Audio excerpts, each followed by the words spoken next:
Ms. Xueling.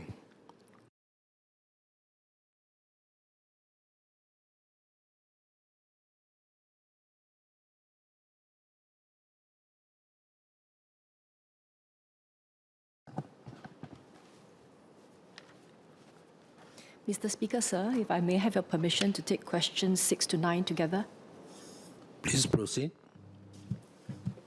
Autonomous vehicles, otherwise known as AVs, can enhance connectivity and create good jobs for Singaporeans. AVs will add to our public transport network without running up against fundamental manpower constraints. We will start by deploying autonomous shuttles to operate scheduled, fixed-route services within our towns.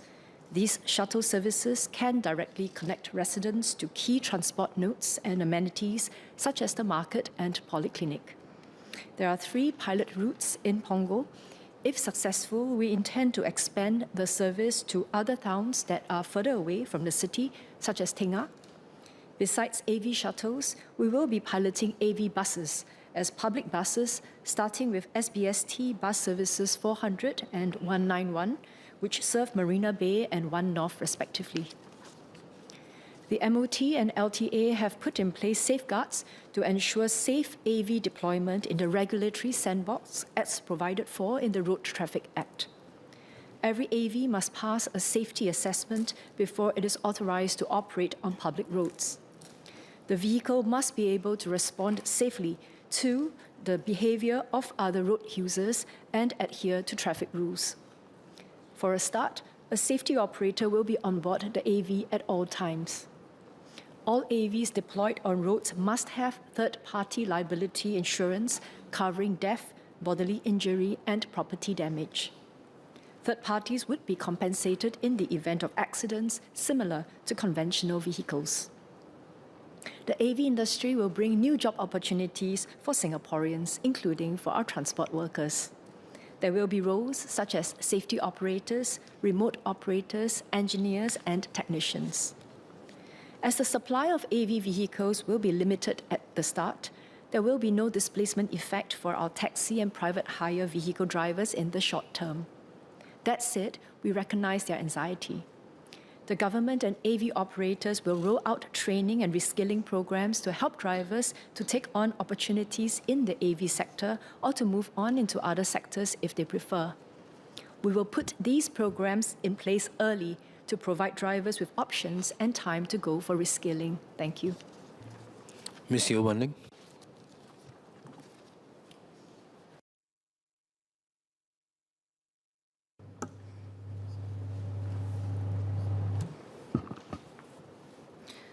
Thank you, Speaker. I declare I'm the Executive Secretary of the National Transport Workers Union. The announcement of the rollout of the AV shuttle trials in Punggol has been met with both excitement and curiosity.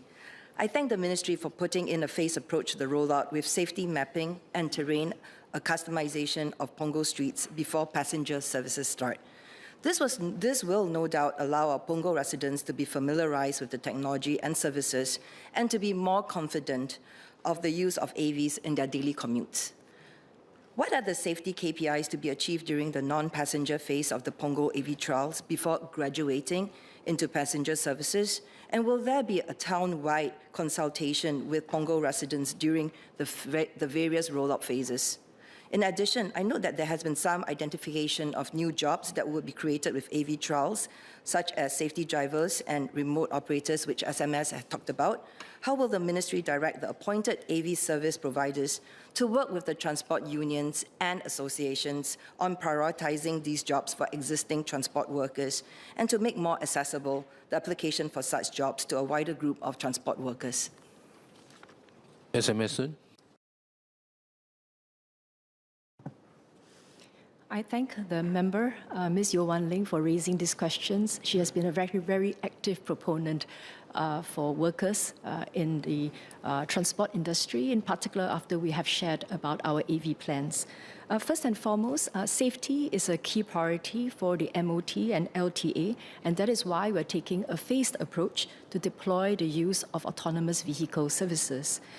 Firstly, before AVs are allowed on public roads in Singapore, they are subject to LTA's AV assessment framework, which requires them to pass a closed circuit test at the Center of Excellence for Testing and Research of Autonomous Vehicles, otherwise known as CTRAN.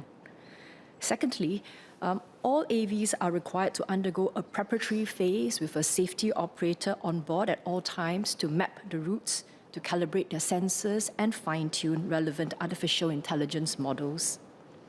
All shuttles are also monitored in real time, with performance data collected and analyzed to ensure safe and reliable operations.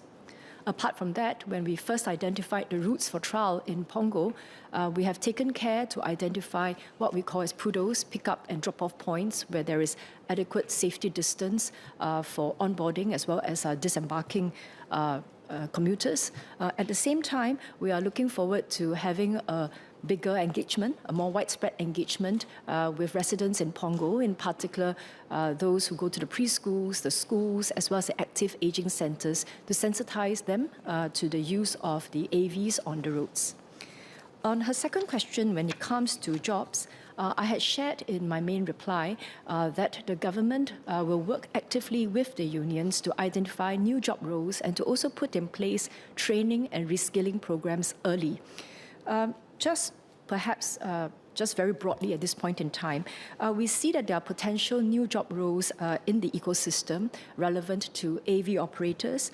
These would be, for instance, in the areas of engineering and software development, depot operations, vehicle and fleet operations. There are also potential roles with the AV tech providers in the areas of software development, cybersecurity and compliance.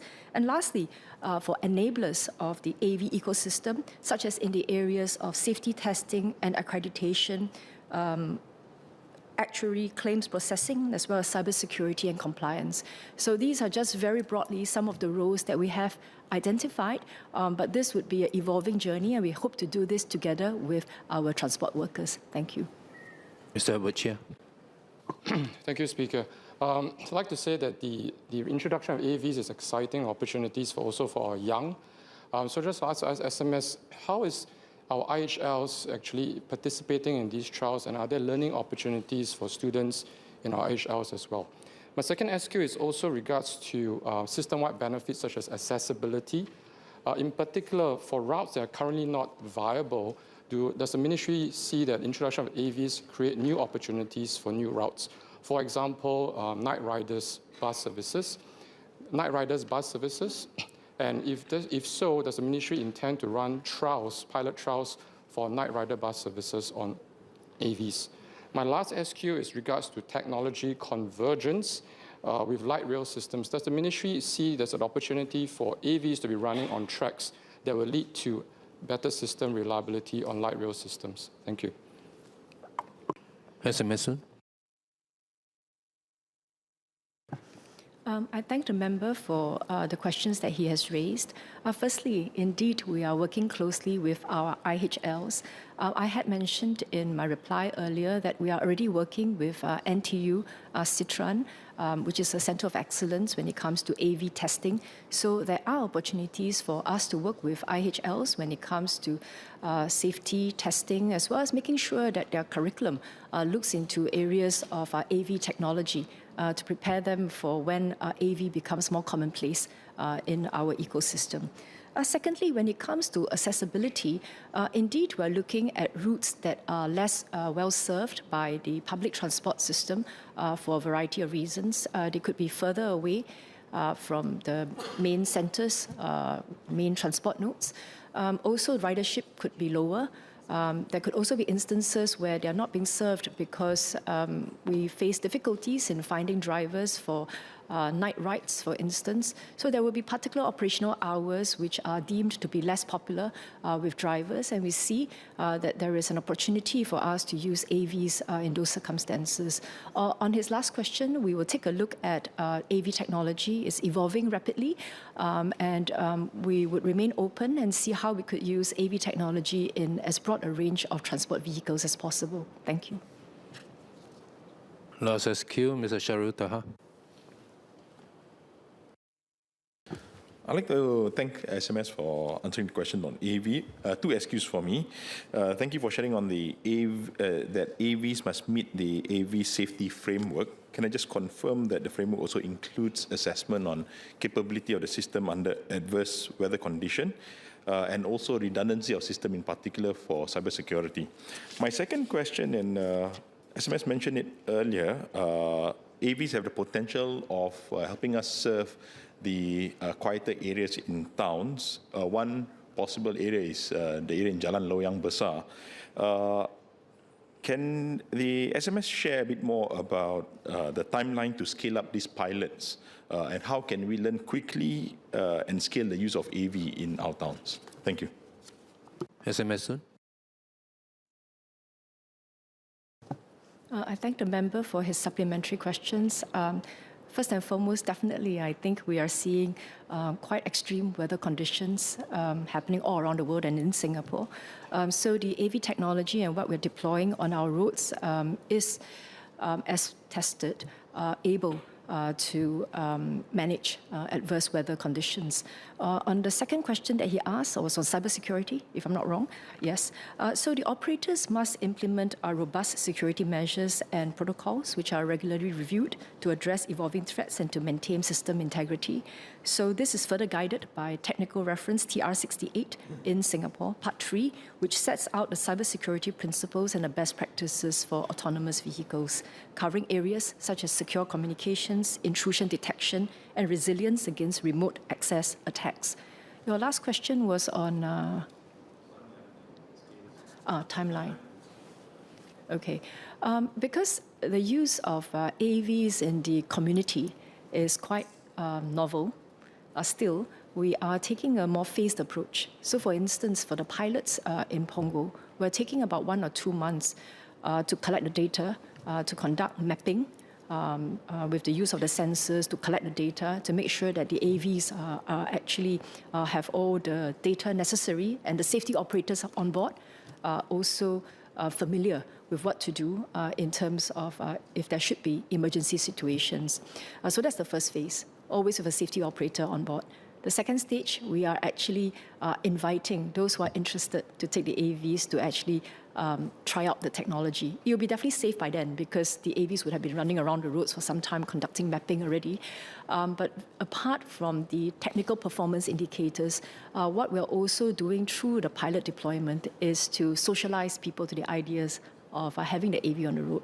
And that's why we're taking really a step-by-step approach to make sure that not only do we have the technical specifications, the performance indicators in place, that also members of the public are socialized to the AVs. And that is why the rollout is not as fast as some of us would like it to be, but we think that overall this is safer and more acceptable to the public. So after we do this pilot trial in deployment in Punggol, definitely we're thinking of rolling it out to more areas, and that's why I've shared about Tengah.